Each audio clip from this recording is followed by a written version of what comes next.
Hello dear students, good afternoon. Myself Rajesh Dadich, your mentor in English from Shivjyoti Educational Group Kota. So, how are you all? I hope you all are enjoying your life and busy in the preparation, right? So, are you preparing well? Right? So, today we are going to start with flamingo and especially prose section, right? And in prose section, I have taken out some chapters, right? And they are Deep Water, The Rat Trap and Indigo. So, let's begin. First of all, we have got the chapter Deep Water. If we talk about this chapter in one word, what is the theme of this chapter in one word? Then what comes out? And that is hydrophobia or aquaphobia, right? Hydrophobia, hydro plus phobia means fear of water. Aquaphobia means fear of water. Aqua means something related to water. Hydro also means something related to water. So, deep water means in the depth of water. So, in short, we can say this chapter is about the fear of going deep inside the water and somehow we are not able to come out of it. So, what kind of fear we feel in our mind, in our heart, that is all talked about in this chapter, right? So, shall we begin? Come. William O. Douglas. William O. Douglas is the writer of this chapter. So, he had a desire to learn swimming since childhood. Since the early childhood, he wanted to learn swimming, right? So, at the age of 3 or 4, he was knocked down. Once he had been to the beach side along with his father, and all of a sudden it so happened that a great sea wave struck him down. He fell down and he thought that the water over there would engulf him. But that was just a very temporary sea wave. But that fear inside the author in his childhood was not very short tempered, right? Was not for short time, right? So, he got this phobia, he got this fear. Since that time, he was knocked down by one of the great sea waves at the beach side. Got it? Look, at the age of 3 or 4, he was knocked down and buried by a wave at a beach in California. Mind the words, California he was in along with his father. He developed a great aversion. Aversion means disliking to water. He started disliking water. We are not saying that he stopped drinking water, consuming water. Means he stopped going to water sites, right? So, at the age of 10 or 11, he decided to learn to swim. He decided to learn swimming with water wings at the YMCA pool since it was safe at the shallow end. You all might have been to some poolside, swimming pool, right? So, all swimming pools are like this. Means in this way, in the beginning, this is there, and as you are going down and down, the depth of the swimming pool keeps increasing, and in this way, right? So, this is the deepermost point, right? So, the author William O. Douglas was sitting here. So, he thought that the depth of the sea pool of that swimming pool was not much, right? So, he was just sitting at the swimming pool, putting his leg inside, right? He was just paddling inside. A misadventure. What mishap was there? He was just enjoying. All of a sudden, somebody came from behind and threw him into the swimming pool inadvertently. He had no intention. Actually, he just wanted to play a prank. But he didn't know that that person means the author didn't know swimming, right? So, a misadventure a mishap which is not generally liked by people, misadventure, and it is full of adventure, thrill, right? While sitting alone and waiting for others to come at the YMCA pool, a big boy came and threw Douglas into deep end of the pool, and in this way the author kept rolling down and down, going down and down in this way, right? So this chapter is about his a kind of sea journey, about his water journey, a kind of journey, right? Means he is going down and down, and he thought that ultimately when he goes to this place, he will push himself with the help of his legs and he will try to go upward. Okay, Douglas swallowed water and went straight down to the bottom of the pool. Students, one who doesn't know swimming is too much scared of water, and a little depth holds too much for him. One who doesn't know swimming. So the same happened with the author. While going down, he planned to make a big jump upwards, but came up slowly. Whatever he had thought remained thoughts only. He could not succeed coming up as quickly as he had planned. Tried to shout but could not. Who is there to listen to you inside the water, because you are not able to utter even a single word inside the water, right? So the same, the author also could not utter even a single word. He could not call out for help. As he went down the pool second time, means once he put his efforts and somehow he managed to come up. He tried to pop out his head to call out for help, but all of a sudden it seemed that somehow he was once again going down. Naturally, water was attracting him, water was pulling him down once again. So it was second time he tried to jump upwards, but it was a waste of energy. He could not succeed. Terror held him deeper and deeper. As he was going deeper and deeper, he was terror stricken. He was gripped by a strange kind of terror, that is the terror of water hydrophobia. During the third trial, once again he put his efforts. He thought that in this endeavor of his, he would be successful, right? So he sucked water instead of air. As soon as somehow he managed to pop out his head, but once again he went down and water went inside his lungs. So he could not speak. He could not even breathe properly. Light was going out, means dark. Everything was dark around him inside the water, and he thought that everything was getting blackened.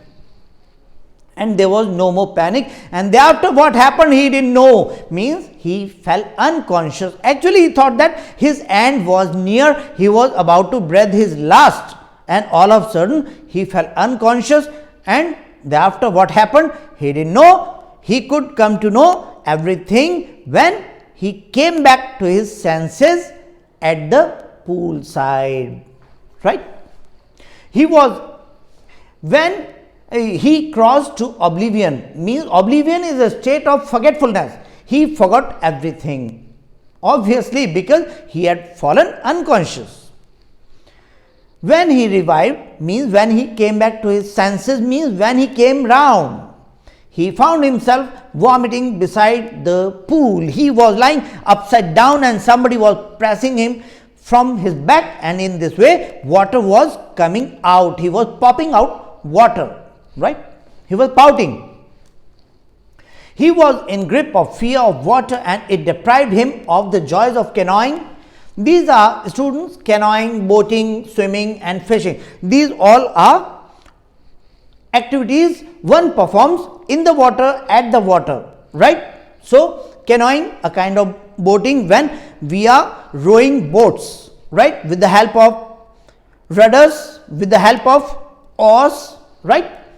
So boating, maybe motorboat like this, swimming and fishing. So entirely he was afraid of water now. So he was scared of going even near the seaside or near the water bodies, maybe ponds, lake, rivers, seas, oceans, or even small rivulet also.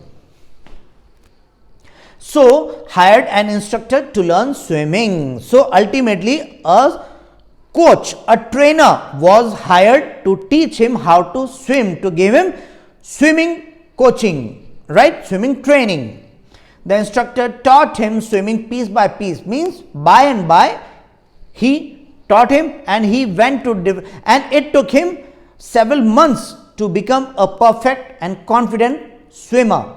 Okay, he went to different lakes to swim and found tiny vestiges of fear, signs, hints of fear still gripped him, and from place to place he kept going, and every time he was finding that still some tinge of fear was found inside him. He means he was not entirely free from hydrophobia. He went to different lakes, right? He challenged the fear and swam, but he didn't stop, and this time he continued learning swimming. In this way we can say that indirectly he had challenged fear, that I will not be afraid of you, Mr. Fear. You will have to be afraid of me, right? I am just going to shade you off.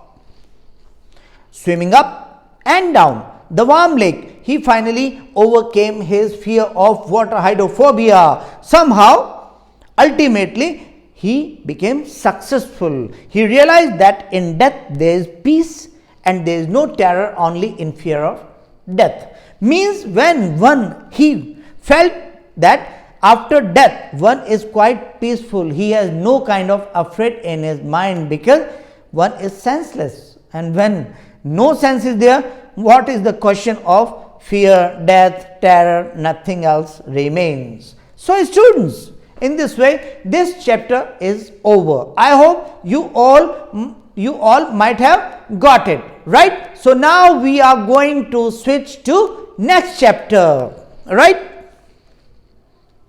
The rat trap. Okay students, this is also a very good chapter. This chapter is based on a philosophy, very good philosophy, human philosophy is there. And what is that? We all are in this world, we all creatures are in this world, and this whole world is just like a cage. This whole world is just like a cage, or we may say that God, from time to time, God keeps examining us, checking our conscience, right? So from time to time God keeps on conducting tests after tests to check our loyalty, faithfulness, confidence, honesty. Okay, so this chapter is based on this philosophy. So the rat trap, what does it mean? Rat trap is a kind of snare, a kind of trap in which rats are trapped, right? So let's have this story in a nutshell. In brief, we are going to learn. The rat trap is a story about a rat trap sailor who leads a very poor life as his earnings are very low. This rat trap sailor has to earn his bread and butter. So he has resorted to sailing rat traps. Somehow he has to manage. Okay, so he goes for rat trap sailing. From place to place he keeps on moving. Okay, he has to resort to thievery, but only rat trap sailing is not much for him, cannot bring him in too much money or enough money. No, that's why he takes to thievery also. Thievery means a little bit stealing, okay, and begging to make both ends meet. Somehow he is putting his best efforts to make both ends meet. This is an idiomatic phrase, means to sustain. Okay, he is alone in this world, in this whole world he is all alone, he leads a miserable life. Since he is all alone, no one, no kith and kin, no friends are there with him, so this world is very difficult for him to continue. So he leads a miserable, very pitiable life he leads. So he starts knitting up various kinds of thoughts. He starts weaving different things in his minds, right? Generally, there is a proverb, an empty mind is a devil's workshop. Whenever we have got nothing to do, we get different ideas, and generally negativity is there. But here the case is somewhat different, and he gets philosophical ideas. This is good, right? And one of these thoughts is of supposing the whole world is a big rat trap. What I told you, this whole world is just like a trap, and here in this chapter a big rat trap, and he views his views are that the whole world offers us various types of baits in the form of comforts of life. Baits, students, baits are the things that we offer to that animal or bird we want to catch. Okay, we want to trap. So in the rat trap we just put a piece of pork, cheese or something edible in that rat trap. So that thing what we use to attract that rat inside the trap is known as a bait. Okay, so offers us various types of baits in the form of comforts of life. And when it comes to this real philosophy of life, then we call these baits as the comforts of life. And you know, one who is getting more and more comfortable in his life, he is just by and by he is just going away from the reality of life, and he is just away from the success of life, because two of our same traits seldom agree, right? Comfort and success, they both cannot go hand in hand, right?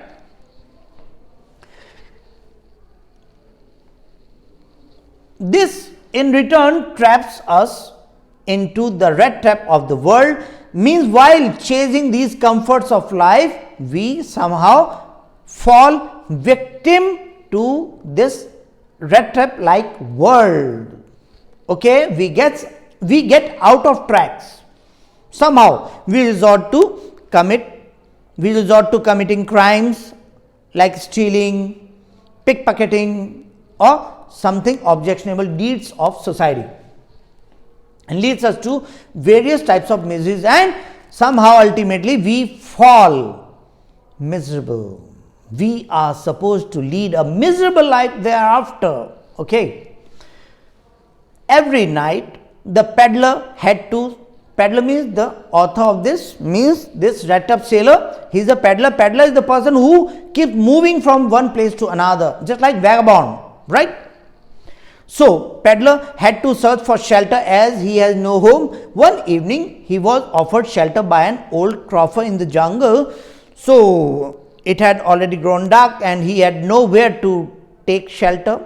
He had no place to spend his night. So he was in search of a place, and all of a sudden his eyes fell on one of the huts that was far off. So he went into that direction. A small lamp was inside, and he knocked at the door, and what he saw, an old man, means old crofter, opened the door, and he requested him to stay his night in that hut. So he had given shelter. The next morning he stole the crofter's money. So this money, students, is playing the role of a bait, means God is checking his honesty. The rat trap sailor's honesty was being checked. So 3 kroner notes were found, a kind of currency, Russian currency. Okay, students, which he had earned this old crofter had earned his money, and this money was stolen by this rat trap sailor or peddler by selling his cow's milk. He has a bougie cow, and he used to sell milk of that cow, and he used to earn a little bit money from that source of income, right? To safeguard himself, the peddler chose the path through the forest, means he wanted to save himself. Means he had already committed a crime of stealing money. So whosoever is the criminal, he just goes away from the reality of the world, and he just tries to save himself from police or from being caught. So was he also doing. To safeguard himself, means to keep him safe from being caught, the peddler chose the path through the forest. He thought of going into the forest so that nobody could find him, which was secluded, means nobody was there, no sign of human being was there inside that forest. But soon found himself trapped in the forest, means he lost his way, he lost his path, and he was moving round and round in the forest, and he had somehow, we come to know that he had lost his right path. Why? I told you, he had already committed a crime of stealing money, hardly earned money he had stolen. So now he had to undergo some problems, right? So he found himself trapped in the forest, means this whole world is just like a rat trap, as he wasn't able to find the way out of the dense forest. The forest was so thick that he could not find his way to come out of that forest, right? Later on, he finds a way to a forge. Forge is a small workshop, iron workshop, right, where an oven is there, a hearth is there, and iron is melted and given different shapes, and different tools are prepared from that molten iron, okay, and takes shelter there. Fire was burning over there, and a blacksmith was there. A worker was busy at his work, and he paid no attention. Actually, it was very common for him, means it was winter time, and off and on so many people, when they lost their way at night, so they used to take shelter, so nothing was new. So that's why this peddler was given no attention by this person who was working at that forge. Something unusual happens. What unusual happens, students? Let's come to know. The iron master, means the owner of that forge, the owner of that workshop, iron workshop, he happened to turn up, he happened to appear. Actually, it was his regular custom, it was his regular practice to pay visit off and on to see, to supervise the things, right? So he was on his regular beat. The iron master mistakes him as an old friend and invites him to his house.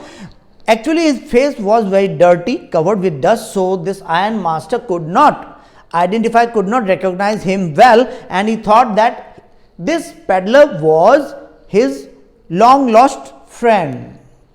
So he invited him. The poor peddler rejects the offer due to the fear of being caught. This poor peddler tried his best to reveal each and everything, but he could not manage. But still, he did not accept this offer. What was the offer?